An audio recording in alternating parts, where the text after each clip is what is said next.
couple of false starts there, 1 minute late, but we are now live. I have a Mr. Norm Rogers live with me tonight, so we're just having a bit of crack before the call. And yeah, if anyone can see this, if anyone is watching, if you could drop a like or a comment, helps Facebook tell everyone that we're live and that type of stuff. So I watched last week's recording and I realized I spoke for about 2 minutes before introducing or letting the other person or letting Chris speak. So Norm, how are you? How has your day been? I'm good, thanks. Busy as ever. I'm always busy, Monday to Friday, Saturdays, and take a little bit of rest on a Sunday, even though I work some, maybe a couple of hours, but yeah, it's not my usual 12-hour day today. Yeah, you were telling me that it is you that responds to all the messages, and it's you, no one else. You don't have any help, so yeah, fair play to you. A lot of work involved in that. Yeah, that's right. There's a good part of my day is on support, answering Facebook messages, PMs, emails, and when I get time, I can do some development. Yeah. Oh, hi Thomas. How's things? Great to see you. I think you speak to my team more than I do. Yeah, good man. How's things, Andy? Hope you're well. So yeah, I mean, you were telling me kind of you're looking after sort of 500 of us at the moment, 500 clients. Yeah, there's just over 500 people this month. And then there's like a lot more that have been through the door that say, hey, great software, but I need to cancel. And when I get some more money, I'll be able to rejoin and think, this is when you really need it. It's at the beginning, you know? Yeah. That's why SDK came about. Yeah, it'd be good to kind of hear your journey, Norm. You know, how long have you been kind of involved in Amazon, and what's the kind of story behind Amazon? Not that long, probably 5 years, I think it was. We started. I'm a professional developer, contract developer. I've been a developer forever, and I just came across an Amazon thing on YouTube or whatever. Thought I'd give it a go. I invested £100. Thought this would be a lot of rubbish. It's never going to work. Another one of those scams. And I bought the stuff, packed it up myself, sent it off to Amazon, and within a few weeks it all sold. I thought, well, it works, like everyone. And then I thought, well, I haven't got the time to do this myself. I just haven't got the time. I'm going straight in, VAs and everything. And so that took probably another 3 months to actually set up and get going. And then Sarah, my wife, actually ran the business on the database and helped with the source. We had 2 VAs. We never packaged anything ourselves apart from the very first thing we did. And we had a prep center. So we didn't, from day one, or day 2, I should say, we never touched a single item. And then we invested a few £1,000 and then just kept rolling. But what I found was that there was no way of working out what you were making. There was, unless you downloaded a spreadsheet every day or multiple spreadsheets and started putting all your cogs into each one of these spreadsheets and then writing scripts, which I just wasn't in the mood for. You just didn't know what the hell you were making. And then I used a repricer at the time. So 5 years ago, so a lot of the repricers around now weren't around there. And I found that dreadful the way it worked, the way it's set up, and the way that you had to set rules up. And every time you added a new item, you had to set a bit of max for it. And I thought, this is just crap, you know. So I said, right, it should only take me 3 or 4 months to put something together. And here I am, still, well, I suppose I've been working on it on and off for 4 years, but in real earnest for the last 2 years. 2 years, you know, to get it to where it is today. And it's still not finished. There's still loads more to do. So that's where it came from. It's just simply because it wasn't because I was marketing and building a Facebook group to sell people. It's just, I need this for myself. And so I built it and then thought, well, there'll be other people out there that will do this, or maybe it's that other people could use. And, that's really how SDK came about. The Repricer has been running our business for almost 3 years. The Repricer is not new. People think it's new. I came out, and I think in February, I think I released it, but it's been running our business because it was. I just hadn't got the time to make it flexible enough for other people to use, and so I've been using it, like I said, for must be 2.5, 3 years on our business, and that was one of the first things that were there, and the profit and loss on the dashboard. So that's how it came about, and like I say, it's been a long journey, and the last 2 years, nearly 2 years, I've been full time on. I haven't been contracting in that time at all. Wow. Just been working on SDK. So I took a big leap of faith there, and then we launched March last year. Fantastic. And it's all been word of mouth. I haven't advertised it at all. Word of mouth, complete word of mouth. I mean, obviously, I've got lots of affiliates now that with their Facebook groups that pass people across, but I haven't even got a website, as some people probably realise. I haven't never set up a website. Once I do, then things will probably start ramping up even more. Cool. Yeah. Fantastic. So yeah, I mean, you've kind of went from just launching kind of a couple of £100, outsourcing from day one, a couple of £1,000, and now you're managing this full time. It's great. Yeah, exactly. I just do this side. Sarah does the Amazon side. So I don't really get involved in that at all. Very good. I mean, for anyone who kind of isn't aware of Seller Toolkit, what it does, the benefit of it, how would you describe it to someone who's maybe just starting on Amazon or hasn't maybe looked at something to manage inventory or profit and loss and that type of stuff, is maybe just do it on the fly? Yeah, well, like I said, the reason it came about is because you can't do it on the fly. I mean, there's plenty of people saying, I don't need SDK because I download reports. There's a couple of people who said that. I download reports every day. And I said, surely all that work you have to do, all those reports and scripts you have to put together, and you're not going to know what your end day result is going to be until you've done all that processing. For £1 a day, it's all done for you. Not only is your profit and loss done for you, which is, the dashboard of a Seller Toolkit is your business at a glance. It's everything there you need to know. Your expenses, your profit and loss on your sales, your profit and loss on your business. You've got it all split across all your marketplaces, and it's just, somebody said there was too much there, and I said, well, that's everything that's part of your business. You can look at a glance, you can see how much your inventory is worth, what's incoming, and all the dashboard is there for you for the glance.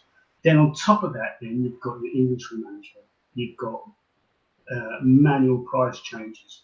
One thing that you get on inventory, which you don't get on any other app whatsoever, is that you're going to get up-to-date pricing. You're going to see where you are on your listing, what your price is, what the buy box price is, what the lowest prices are, updated as and when they are updated. It's all live. It's live data, and no other app does that. So you've got your inventory management. You can see it across all marketplaces. You can see your fees all over market. I know if we're selling in the UK, then we can't. Well, we can, but we don't sell that much to Europe. But there are lots of European sellers that use SDK that have got all the marketplaces, and they're still able to sell anywhere apart from the UK. Yeah. So they one of the things is that those EFN fees. Now, something we used to pay up until the new year, but EFN fees, a lot of people didn't realise that they were, almost double the normal fee.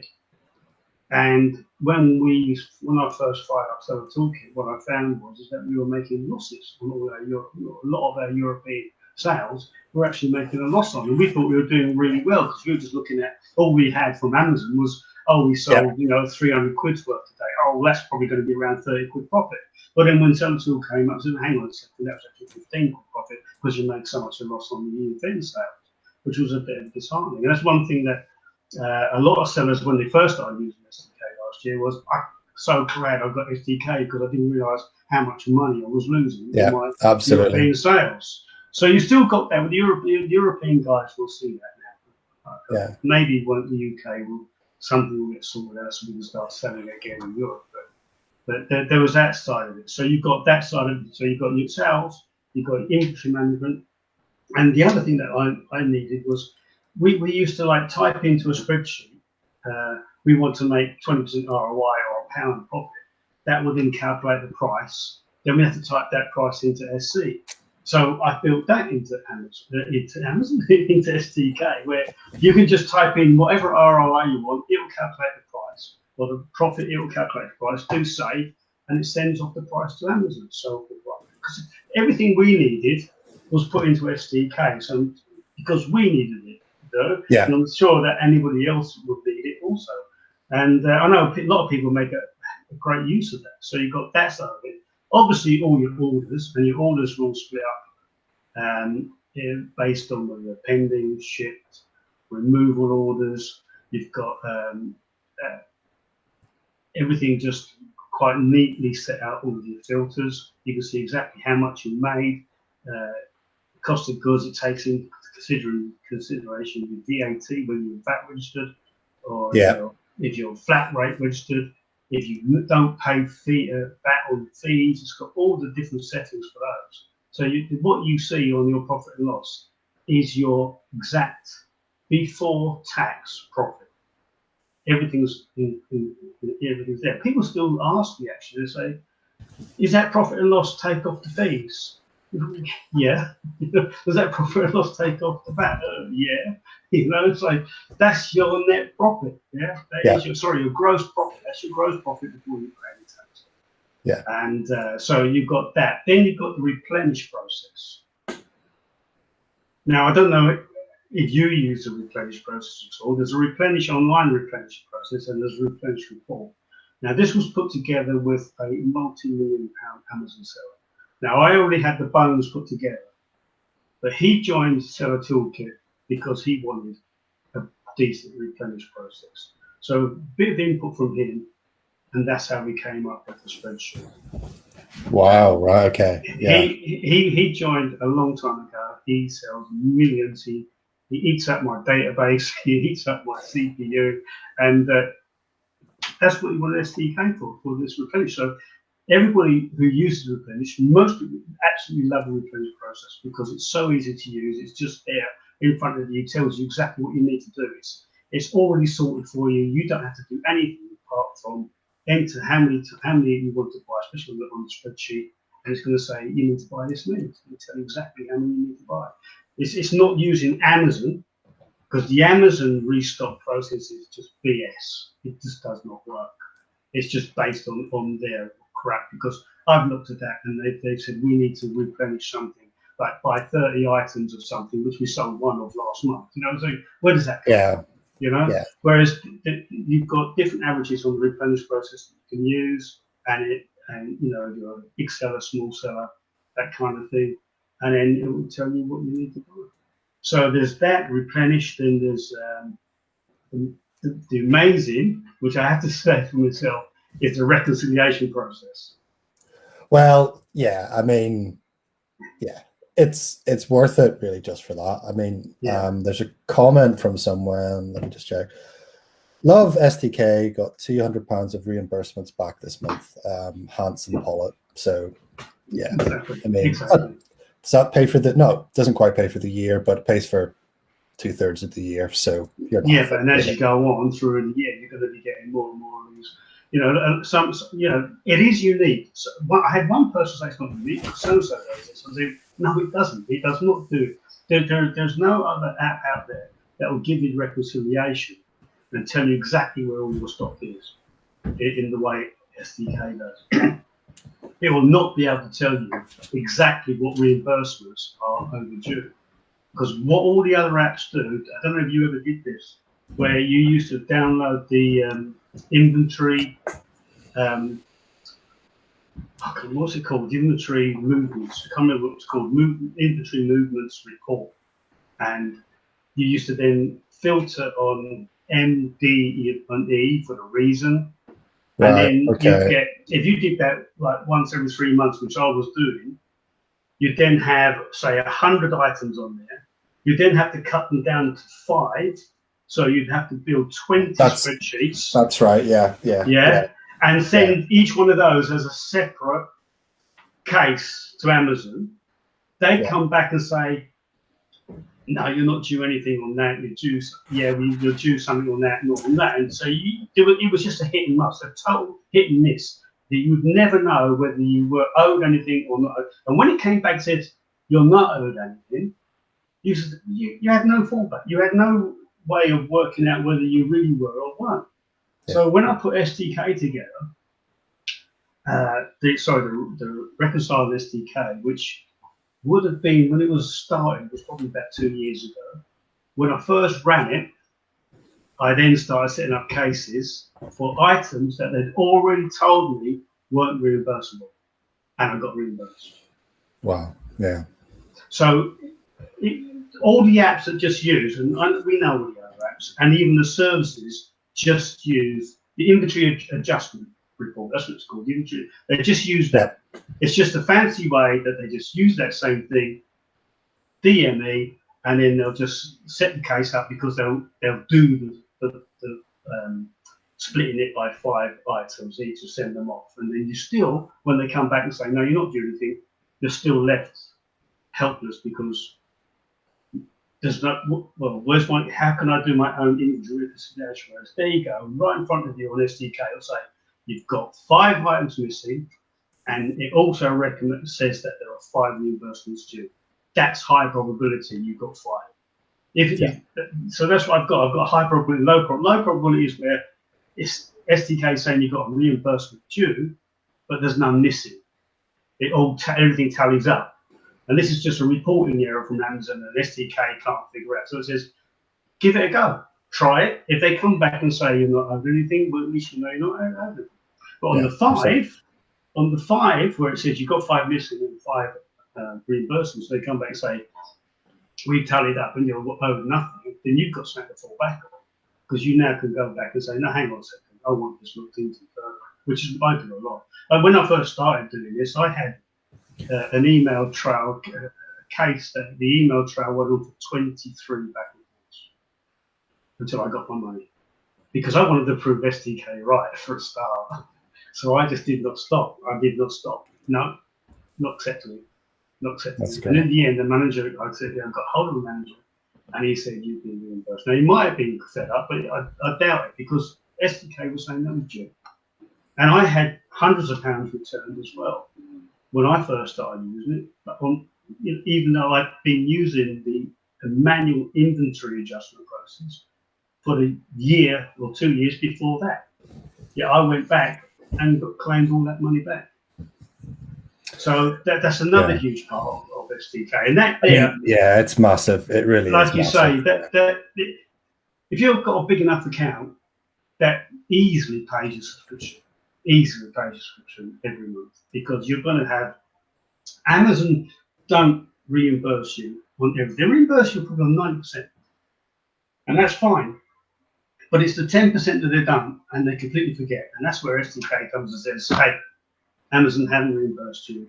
Raise a case." Yeah, absolutely. I've never used Sellerboard or anything similar like that, so I'm kind of SDK OG. Like I've had it from pretty much coming up to a year, I think. So yeah, I'm trying to remember. I think the way I did it was I'd set aside a day just to do it each quarter, and it was like, you had to download the whole list. I'm trying to remember back now. Yeah, last year was quite busy, but yeah, I mean, it is fantastic just for that, and it's fantastic. You see, so just go through a few questions.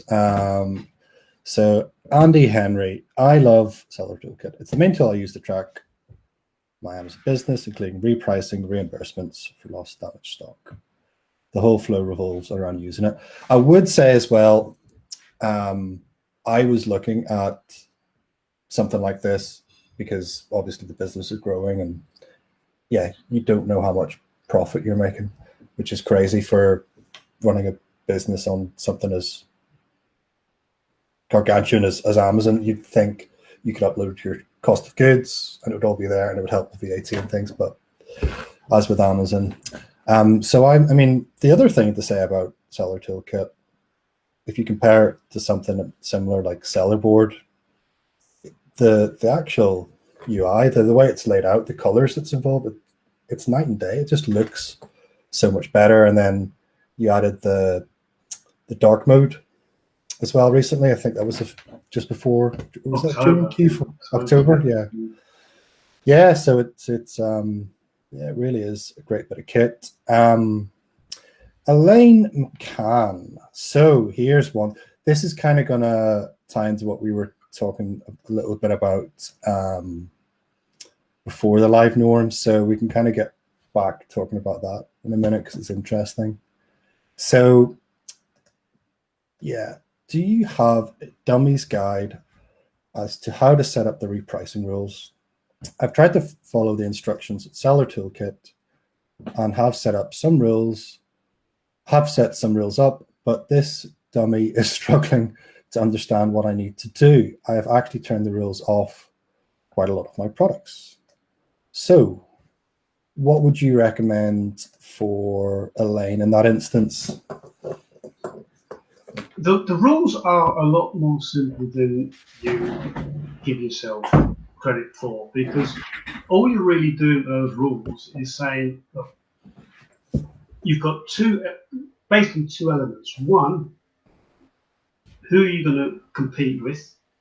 And the other element is, what's the minimum or maximum? Let's forget that maximum. The minimum. What's the minimum price you're going to go to? And they're the only two things you've got to see. And like, this is what I didn't like about a repricer I was using 5 years ago, and why SDK repricing was built, because it worked on price. And I just don't understand how anybody works on price. A real retailer would not work on price. They work on how much profit they make. What's my return on that investment? What's it going to get you back? I mean, yeah, sure. The margin, yeah. Yeah, if you go into Tesco's and they have beans with 5p off and they're making a loss, it's a loss maker. That's a bit different. You're not making loss makers, but their return on that investment is the other stuff you're going to buy. Yeah,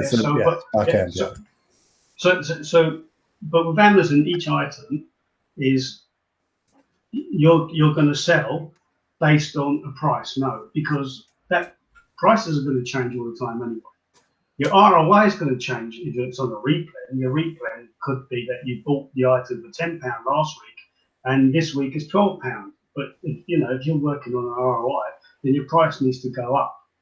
But that's fine, because everybody else will be buying at £12 too, so their prices will probably lift. Probably, not necessarily.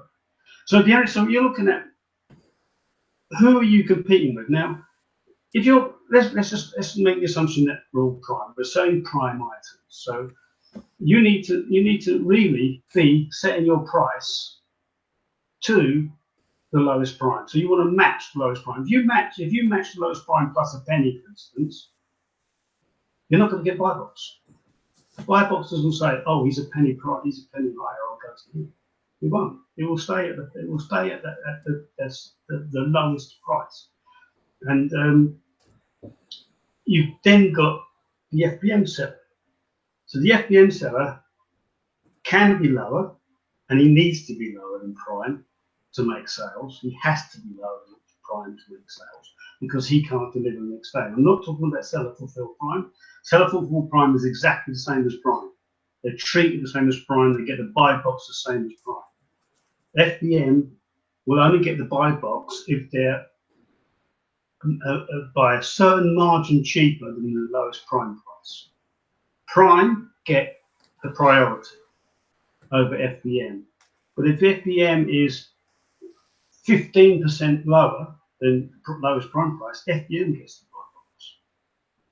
Now, do you need to buy a box to sell something? No, not necessarily. Not if you're a prime buyer and you're on your app and it's just showing prime. Then you're going to sell a prime. You're going to sell at the prime. Sorry, you're only going to be seeing the customer's only going to see the prime price, so he'll buy the prime. He won't even know about the FBM unless he flicks the switch. It's the same online. You can just filter by prime because they know prime. If you're a prime member, then you just want next day delivery for free, and you're going to pay a couple of quid extra over the FBM price to get the item tomorrow rather than waiting a few days by FBM. So that's why people go on, hey, I was in the buy box and I sold. You know, I made £2 more than the buy box. Well, yeah, because you sold to a prime seller who had the app set to prime, not because it was any algo magic. There was nothing involved whatsoever apart from the buyer was a prime buyer. Now, if you're online and you're a prime seller, prime buyer, you do see the FBM prices. Yeah. So, whereas if you're a prime buyer on the app, I'm not sure if you do see the FBM prices at all. I don't know. I'm not 100% sure. Maybe if the prime price is at a silly price, then you might see the FBM price. So let's going back. So that's what you're trying to match. So your rules are trying to match the lowest prices. If you're prime, match the lowest prime. Just match the lowest prime and set your price to be slightly above the FBM. Some people say it's between 10 and 15%. It varies. It does vary. I try to do some calculations and it's never exact. But if you said 10% above the FBM price or the lowest FBM, lowest prime, sorry, and then you work out, like what will happen is that the calculation is done based on the prime price. It's done on the FBM price. And then based on whether you've chosen to undercut the lowest prime or not, whether it will match the prime or go below it. So that's just your matching rules. And they're very simple. You just say, I'm going to match prime. You just say, I'm matching prime. Forget about FBM. I'm just matching prime. That's fine. You may lose out on some sales where FBM is a lot lower than your prime. Or you just say prime, match prime and match FBM plus 10%. That's going to get you low. It's going to get you in the buy box. It's going to get you in the frame. If you then set your minimum to a minimum that the minimum price you would accept to sell this item at. It's what you accept. So if you turned around and said, well, my minimum is break even. Some people do this. Yeah, and I've done it myself on certain things. So you just turn around and say, well, my minimum is break even, and I'm going to match a buy box. Now, does that mean that tomorrow you're going to sell all your stock at break even? No, it doesn't. It doesn't mean that at all. You're going to sell your stock at the current price. The current price does not necessarily mean it's going to drop down where you're selling at break even. You're matching the prime. Other prime sellers bought the item for a very similar price to you. They don't want to sell it much less than 10, 20, maybe 30% ROI. So they're going to be just as cautious as you. And if you're matching them and you say, well, I'm going to go down to break even, and you sell at break even, then no tears, because you set your lowest ROI to break even. But if you said, no, look, you know what, I know I can make more money on this. I'm going to set my lowest to be 30%. And if you look at your past sales and they're all at 20%, don't expect to make any sales because the price isn't going to, you're going to be too high. So you've got to look at your business as it is at the moment. What's your average ROI? Average ROI tends to be on online arbitrage around the 30% mark, 25 to 30% mark average. And that's what will carry on. Even if you set it to break even, I can guarantee you will still make around 30% because everybody else is selling that item at around 30%. Your break even's there so that, I'm not suggesting you set it to break even. Okay? I don't set mine to break even. It's low, but it's not break even. Only on stuff we want to get rid of. But if you want to set it to, if if you had set it for break even, I'm just using it as an example. You are going to price, if there's a penny under price because somebody wants to get rid of like their last 5 items, you are going to follow them down. You're just going to follow them down, and then they'll take you out. If they're penny under price anyway, they'll take your price down, but you're not going to sell because they're lower than you. But what will happen as soon as they sell out, you will jump back up to the next prime. Yeah, so you've got that. But if there's no other prime and you're only pricing against prime, not at the end, then you're going to get stuck there at that price. So just think of the minimum as your stop loss, your minimum you're going to go to on that item or a bunch of items, and then have your matching rule set up. Forget about all the other rules. You get used to them once you get used to just the 2 main rules. Watch it over a number of different items, all your items. Watch your orders going through, and see what happens, and then tweak. If you're not making any sales on a particular item because you set 20%, but you normally sell this at 10% ROI, then you're going to have to make another rule for 10% or for an override on that item to allow it to go down to 10% to make your sales. But it's your business, and the whole idea of the rules. You make rules based on your business and what you expect. And if you're not making sales, then you're too high. Your price is too high if you're not making sales. It's really as simple as that. Amazon work on fair value, and I'm sure you've seen it on their documentation. And that people who get their items stranded because your price has gone too high, and they'll say you've broken fair value policy. They work on fair value. Fair value to them is just basically who's the bloody lowest. Yeah, who is the lowest price? Now, when it goes up to a price that's too high, now I'm not too sure where they get their too high price from, but I would have thought it's something along the lines of past sales. I wouldn't have thought that they're doing any kind of comparison site. It'd be based on higher sales. So let's say, well, you've gone over the average by a percentage too high. Yeah. So that can happen. Lost the thread there where I go on to that bit, but fair value. Yeah. So the world works on supply and demand. Amazon works on, it's an auction, and it's supply and demand. Some people do the penny on the pricing. It annoys the hell out of everyone, but not everyone does, and not every listing has that issue. Yeah. So what happens is when it happens once, and it's very similar to something me and Lloyd were talking before this, is that if it happens once, you just think it's happening all the time. You're not thinking about all the times it doesn't happen. Yeah. So you might get caught out by a penny on the price. You might sell less than what you wanted to sell, but once that seller's gone, you're back up and you're selling at your normal price again. So they can put. Sometimes you should be the underpricer. Okay. Sometimes there are items. Those items we have right now that are just like way too high because the price has dropped. The price isn't coming back. Why would the price come back? Everyone believes the price is going to come back. The price is going to come back. It's like you're holding your stock, and it's going down. Yeah. Why? You're holding stock that's money, and you need to dump it. Yeah. So dump it. Get your cash back. Get as much cash as you get back. Don't buy that item again until things change. Go buy something that you're making a lot of money on instead. You don't use your cash. Yeah. Think like a trader. Think like a retailer. I think a lot of people do. I mean, there's a lot of noise in groups about problems. We were talking about this. I'll kind of circle back to what we were talking about because it is interesting. A couple of points I would kind of make on that there is a lot of noise in groups around problems, but one of the big benefits of actually doing this is that you get to run a business, and you get to run a business in the way that you see fit. However, to be able to do that, you need to know your numbers, and SDK really, really does help with that. So in terms of knowing your numbers, it's very good to see everything in one place. What's it called?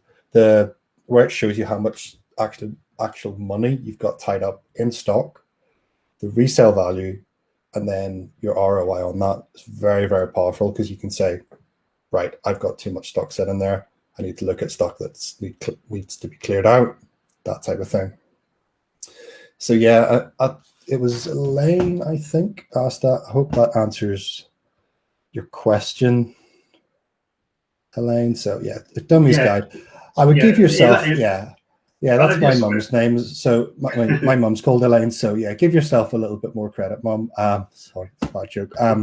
So yeah, Elaine, I would definitely say that it's very, very easy to get caught up in all the noise and things. It's really not as complicated as you probably think it is. So set up some prices, see how they go. If something doesn't quite work out, it's not the end of the world. You can change it, buy the same item again, or just look at it as a lesson if it does go. That's the kind of the worst case scenario. You sell something too cheaply and you get a little bit of money back, then, you know, not as much money back as you would have done, but you're still making a bit of a profit. Yeah. So there's Elaine. Yes, I think I need to go back and review based on what has been said. Yep, cool. If so yeah, just kind of I'll let you take a breath there, Norm. Just a little bit of a segue. Yeah, on that, Elaine, so last week we launched challenge, 3-day live challenge in a private Facebook group. We had, I think, 19 people go through it through the 3 days, and then we've had people sign up actually after the live who are just going through the video content. It's been really, really well received. And in the post earlier, if anyone does want a call with myself or Eamonn's keen to do walk and talks. So if anyone's keen to kind of thrash this out on a private call with Eamonn, you can drop a comment below and we'll get something organized. So you can speak to Eamonn, who is sharp as a tack when it comes to numbers. So if you do want to discuss this, he's very transparent.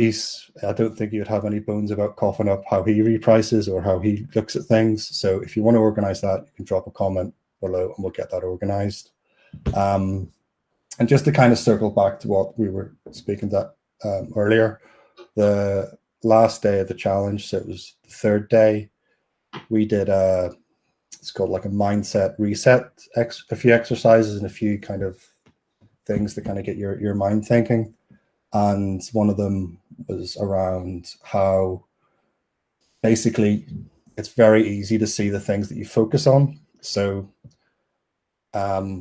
if you're in Facebook groups and you see a lot of people complaining about penny underpricing, complaining about Amazon getting them in a toy category or looking for a DOC for a toy, that's kind of all you see. You don't see the sales that you've made. You don't see kind of the good things for this. So it was interesting because we were talking about this just before the live, and yeah, it's interesting how people kind of think because they've made a sale above the buy box norm that really they should be making a heck of a lot more sales. And if only there was like a magic fairy dust algorithm type repricer that could magically get them sales above the buy box, that would be amazing. But I don't know if there's anything in your list of things to develop along those lines, Norm. I mean, you know, is there any sort of algorithmic plans for? I'm going to tell you exactly what an algorithm is. Okay, this is really simple. There's no artificial intelligence. There is no machine learning. That's total BS. You cannot do some machine learning on a listing and think that, you know, why waste your time? Do it in the bloody stock market or the futures market. You're going to make more money. And if you hear that there's such things on those markets, that's BS as well. So what happens with an algo? And there's an algo out there that costs you $500 a month. And all they do, they can't control the price, okay? Like we were saying earlier, they cannot control the price until they are in control. So the only way you get in control is, one, you're the lowest and you're in buy box. You're the lowest prime. You have to be that before any algo can do any trickery. And the only trickery it will do is say, right, I'm in control, I'm the lowest, I'm in the buy box, I'm the lowest price, whatever it is say, right, I'm going to increase the price. Now you can go aggressive, 10p, but you can go not so aggressive, 1p. And see if everybody else follows you.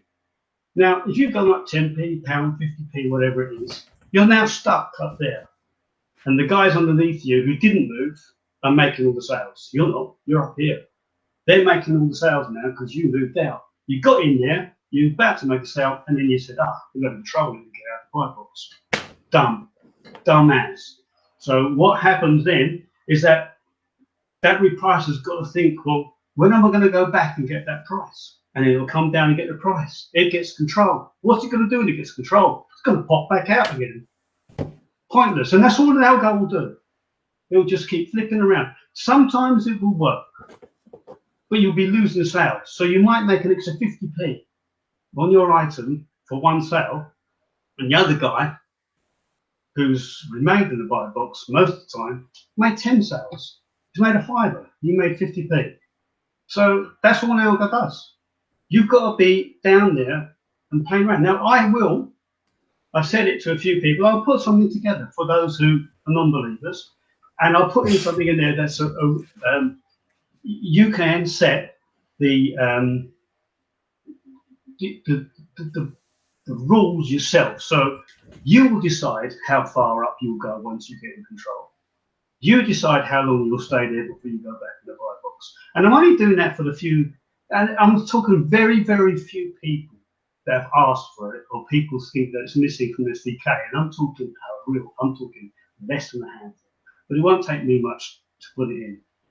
I will never use it, but there are some people that will use it, and they will do sales just like they do on any other algo type sale. And $500, you know, to get you in, do all the work to get you the lowest, and then say I'm going to give it up just to make it 50p. Don't get it. Some items it might work. Yeah, if you are the only prime seller and you have up to your price and you are controlling it, yeah, so there's no one else to follow you, that works. But then you've got the other side. You then become too high for the customer to buy. Okay, so I had something the other day, and I looked at it, and our sales just stopped. We had stopped, but the sales just stopped. And the reason why is that we were matching the lowest prime. Lowest prime had gone up to about £2 higher than what we normally sell at. Our sales just stopped. So I put in a max so that the price would not go over above the price that we normally sell at, and boom, all the sales come back in. Because you've got to think of your customer too. You can't just put the price up and say, well, look my price now, I'm the lowest, but I'm selling it for 15 quid when it's normally 10 quid. The buyer's going to come along and say, that's taken the piss, you know, I'm not buying it at that price. So you're losing the sales again. So it's supply and demand and price is always going to rule any market.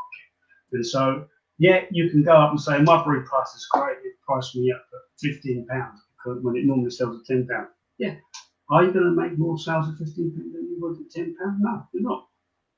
I think it's it's quite natural to, if you want to call it shiny object syndrome, it's quite appealing to kind of think there is some secret sauce to this.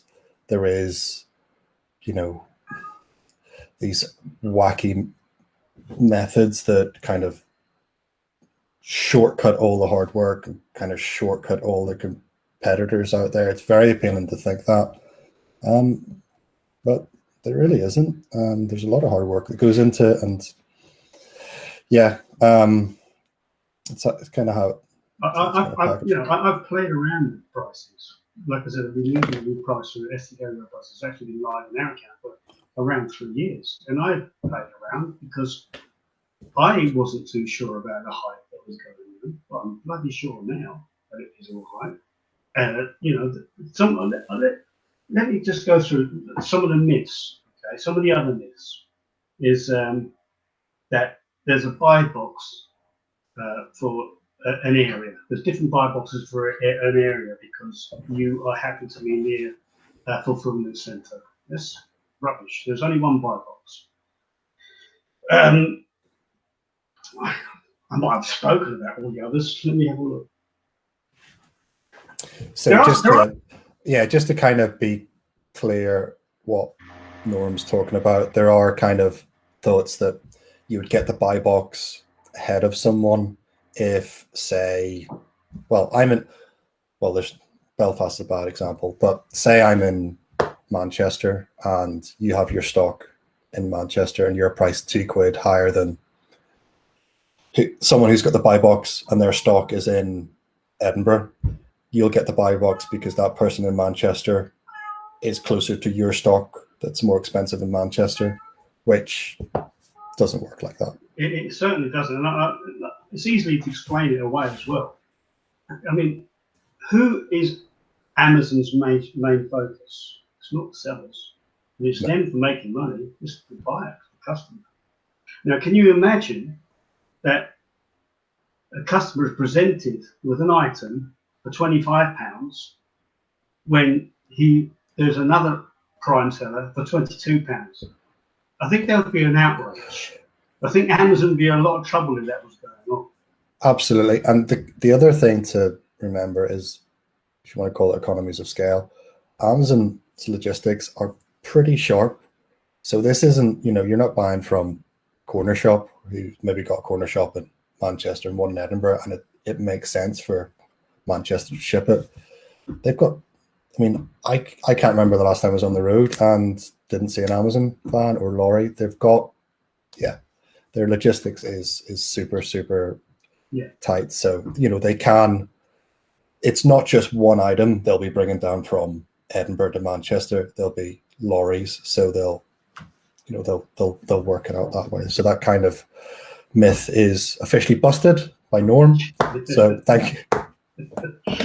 Yeah, I think we've gone through most of them. I think so, yeah. I think we've put the world to rights. Review rate. Your review rate.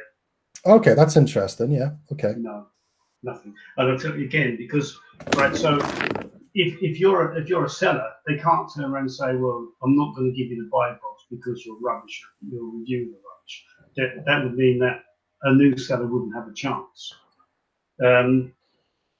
Now, what happens is if you have got bad reviews on a particular listing, what normally happens is that listing, I can't remember what it's called, we've had it, you actually get bumped off the listing. You're actually completely bumped off the listing until you put things right. So that's if you've got a bad review, or they'll warn you. Voice of the customer, all that type of stuff. Yeah, they'll warn you that you're going to get bumped off that listing unless you sort things out.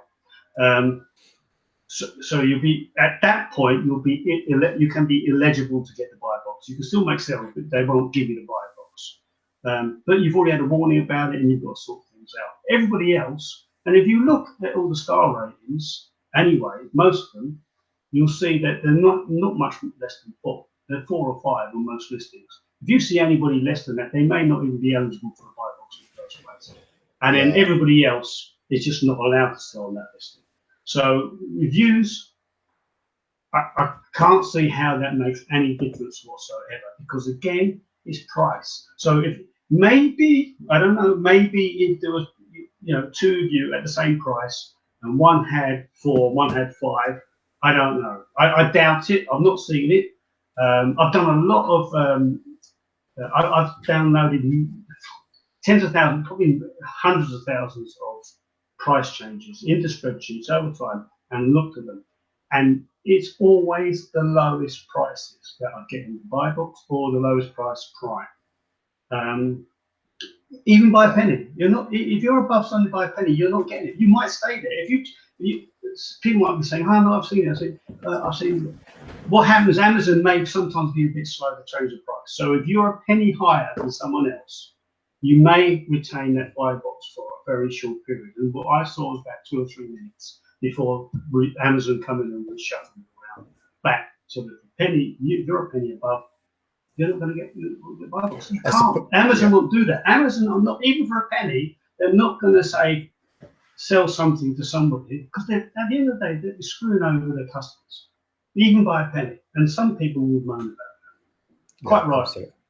Yeah. What's the that phrase, there's no point being the second cheapest store in town. You know that phrase. Okay, cool. So yeah, evening all from Alan. Love it. Love the real world common sense advice, Norm. Don't yet use repricing myself.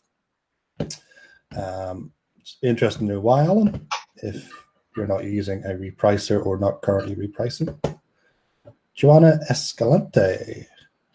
STK gave us the accurate figure by far. I have set 10% ROI for some toys, due to compliance, but end up negative. Thanks to SDK, it will not happen to me anymore. Cool. Sounds like you've come across from somewhere else. Fiona Brahms, that's so true. Yeah, Fiona, I know you're kind of going through the challenge stuff at the moment. So yeah, first 2 days are good. And I think you'll get a lot from day 3, the mindset stuff. Ashley, evening guys, can you shed some unbiased light on the technical aspects of repricers in general? As you know, there are some really expensive repricers who claim to reprice faster than other repricers. So what's the deal? Aren't they all using the same API? So there's Thomas. Norm works so much, always getting back to the support tickets. Keep up the great work. Yeah, I would say, Norm, you're like grease lightning getting back to things. So yeah, so just on that, I'm not sure if you can see that question, Norm. So can you shed some unbiased light on the technical aspects of repricers in general? Sure. You claim to reprice faster. So are you faster than someone else, or someone else faster than you, or what's the? I haven't used any repricers while using SDK repricer because it just doesn't work. But I have had, I've got quite a few sellers that have been using SDK repricer for months now, and they do report back to me, what's happening based on their friend uses a certain repricer, and SDK is always beating them. It's a bit like what I was saying about earlier, because the price then goes up, so he's matching and then he decides not to match. We all use the same API, but that's not the thing that stops that. That's going to make things slower or faster. Now, there is a repricer, some of them name any repricer out there that claims that they will reprice every 15 minutes, and you have to pay extra for less than 15 minutes, I think 5 minutes. It's the processing that happens behind the scenes and how well your software has been developed and how fast your databases are and your cloud pricing. Because what happens, Amazon tell you there's been a price change. You then have to pick up that price change, do your calculation, and send it back in. Now, when you've got literally hundreds of thousands of these coming in every few minutes, the software better be up to the game. So it's not the API that's stopping, that's slowing things down. The API, once you set one, you can't feed. There are different processes. You can't keep feeding Amazon with price changes on a every few seconds. It has to be delayed, because otherwise they throttle you and say you've sent in too many during a short time. So the process, the speed is really down to two things. One, how fast the software can pick up the change. Remember, there's hundreds of thousands coming in from hundreds of users to Amazon. And SDK does that in a few seconds for everyone. So then the delay is then how often you can send it in.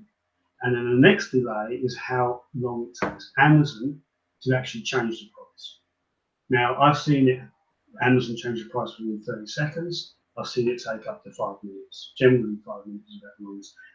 If you do it through Seller Central, they say this price change could take up to 15 minutes, but you'll know yourself that it's generally done within a couple of minutes. And that's exactly the same process. It's exactly the same process that SDK is feeding into. So it can be a few seconds, 30 seconds, a minute. It can be a few minutes. That's about it. So the hold up is the throttling process that you're sending in the price changes to Amazon. You're only allowed to do so many of them a minute. and then you've got the actual time it takes for the change to take place. But the software side of it is the design process and how quickly you pick up that change and send it into the user. That's the piece that's going to be different for every single app. Cool. Okay. So I hope that answers your question. Ashley, let's have a look. It's 13 comments. Hopefully I haven't missed anyone or anything. It's taking a while to load up. So yeah, there we go. SDK has had a brilliant impact on my business. Eamonn. Okay. Kind of a question from me, Norm, is in terms of your list of improvements, how long is that list? Oh man.